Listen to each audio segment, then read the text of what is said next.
एक समय स्वर्गलोक में सबसे बड़ा कौन के प्रश्न पर 9 ग्रहों में वाद विवाद हो गया।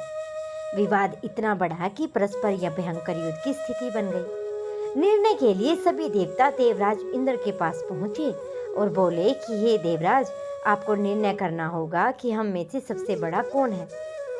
देवताओं को प्रश्न सुनकर देवराज इंद्र उलझन में पड़ गए।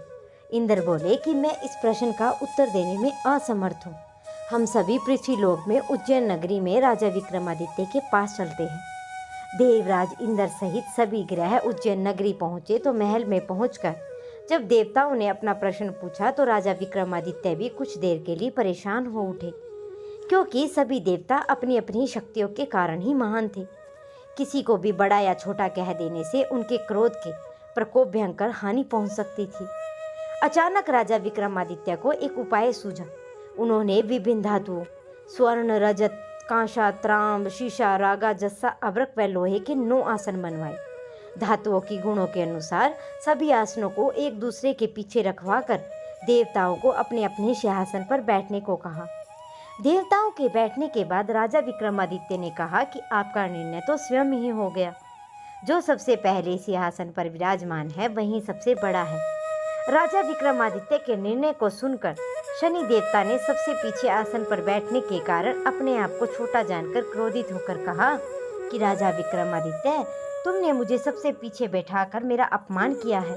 तुम मेरी शक्तियों से परिचित नहीं हो। मैं तुम्हारा सर्वनाश कर दूंगा। सूर्य एक राशि में 1 महीना, चंद्रमा 2.25 दिन, मंगल 1.5 महीना, बुध और शुक्र 1 महीने और बृहस्पति 13 महीने रहते हैं। लेकिन मैं किसी राशि में 2.5 अथवा 7.5 साल तक रहता हूँ और बड़े बड़े देवताओं को मैंने अपने भीषण प्रकोप से पीड़ित किया है। राम को 7.5 के कारण ही वन में रहना पड़ा और रावण को 7.5 के कारण युद्ध में मृत्यु का शिकार बनना पड़ा। राजा, अब तो मेरे प्रकोप से नहीं बच सकेगा। इसके बाद अन्य ग्रह देवता तो प्रसन्नता के साथ चले गए, परंतु शनि देवता बड़े क्रोध के साथ वहां से विदा हुए। राजा विक्रमादित्य पहले की तरह न्याय करते रहे और राज्य में सभी स्त्री और पुरुष बहुत आनंद से जीवन यापन कर रहे थे। कुछ दिन बाद ऐसे ही बीत गए। उधर शनि देवता अपने अपमान को भूले नहीं थे। विक्रमादित्य से बदला लेने के लिए एक दिन शनिदेव ने घोड़े के व्यापारी का रूप धारण किया और बहुत से घोड़ों के साथ उज्जैन नगरी पहुंचे।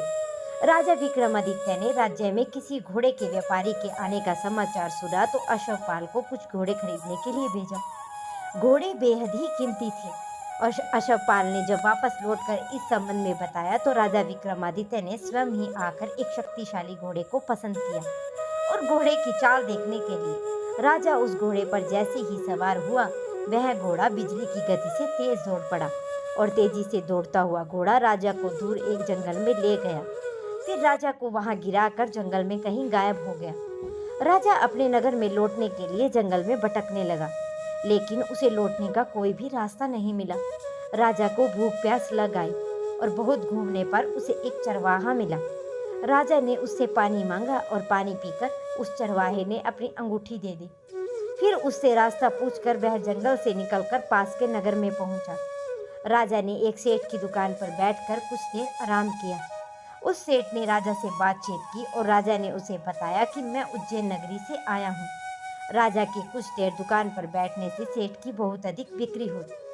सेठ ने राजा को काफी भाग्यवान समझा और खुश होकर अपने घर भोजन के लिए ले गया। सेठ के घर पर सोने का एक हार खूंटी पर लटका हुआ था।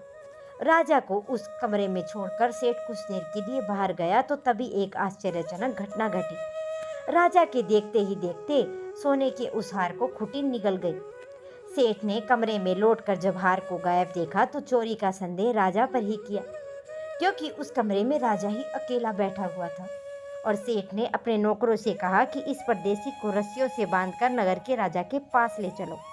राजा ने विक्रमादित्य से जब उस हार के बारे में पूछा तो उसने बताया कि देखते ही देखते खूंटी ने हार निगल लिया था और इस पर राजा ने क्रोधित होकर चोरी करने के अपराध से विक्रमादित्य के हाथ पांव काटने का आदेश दे दिया।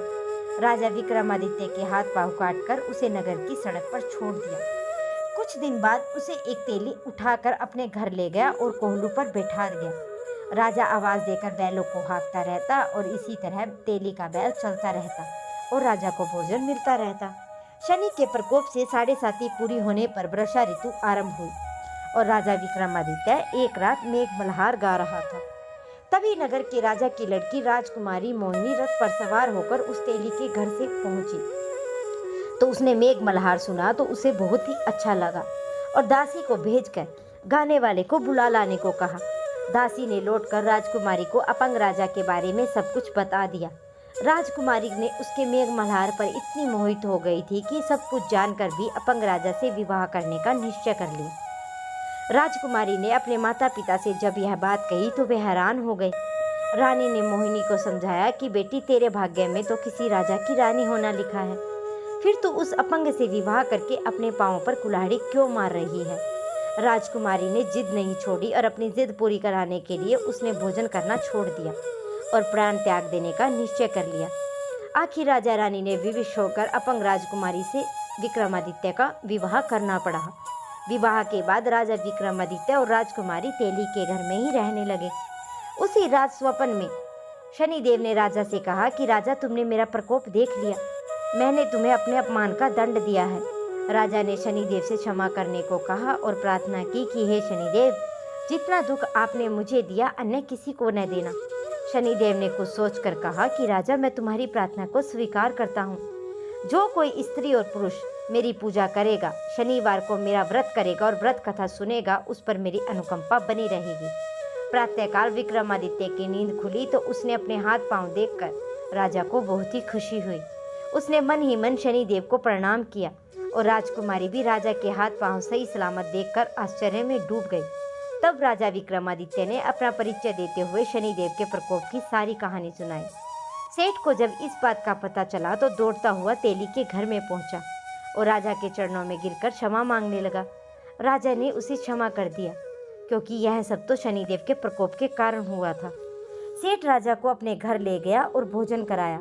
भोजन कराते समय वहाँ एक आश्चर्यजनक घटना फिर से घटी। सबके देखते ही देखते उस खूंटी ने हार उगल दिया और सेठ जी ने भी अपनी बेटी का विवाह राजा विक्रमादित्य के साथ कर दिया और बहुत से स्वर्ण आभूषण धन आदि देकर राजा के साथ विदा किया। राजा विक्रमादित्य राजकुमारी मोहिनी और सेठ की बेटी के साथ उज्जैन नगरी पहुंचे तो नगरवासियों ने हर्ष से उनका स्वागत किया और अगले दिन राजा विक्रमादित्य ने पूरे राज्य में घोषणा कराई कि शनिदेव सब देवों में सर्वश्रेष्ठ हैं। प्रत्येक स्त्री और पुरुष शनिवार को उनका व्रत करे और व्रत कथा अवश्य सुने। राजा विक्रमादित्य की घोषणा से शनिदेव बहुत ही प्रसन्न हुए। शनिवार का व्रत करने और व्रत कथा सुनने के कारण सभी लोगों की मनोकामनाएं शनिदेव की अनुकंपा से पूरी होने लगी और सभी लोग आनंद पूर्वक रहने लगे। नीलांजन समाभास रविपुत्रम यमागर्जनम छाया मात्रं दैत संभूतितः नमामि शनिचरम। हे शनिदेव, जैसे आपने विक्रमादित्य के दुखों का सर्वनाश किया, वैसे ही इस कथा को सुनने और हुंकार भरने वाले के दुखों का भी सर्वनाश करें। तो ये थी शनिवार की पौराणिक व्रत कथा। आशा करती हूँ कि आप सभी को कथा अवश्य पसंद आई होगी। अगर आप सभी को कथा पसंद आई है तो मेरे चैनल को सब्सक्राइब कर लीजिए, वीडियो को लाइक कर दीजिए और शेयर करना ना भूलिए और कमेंट में मुझे अवश्य बताइए कि अगली कथा कौन से विषय पर आपको हम सुनाएं।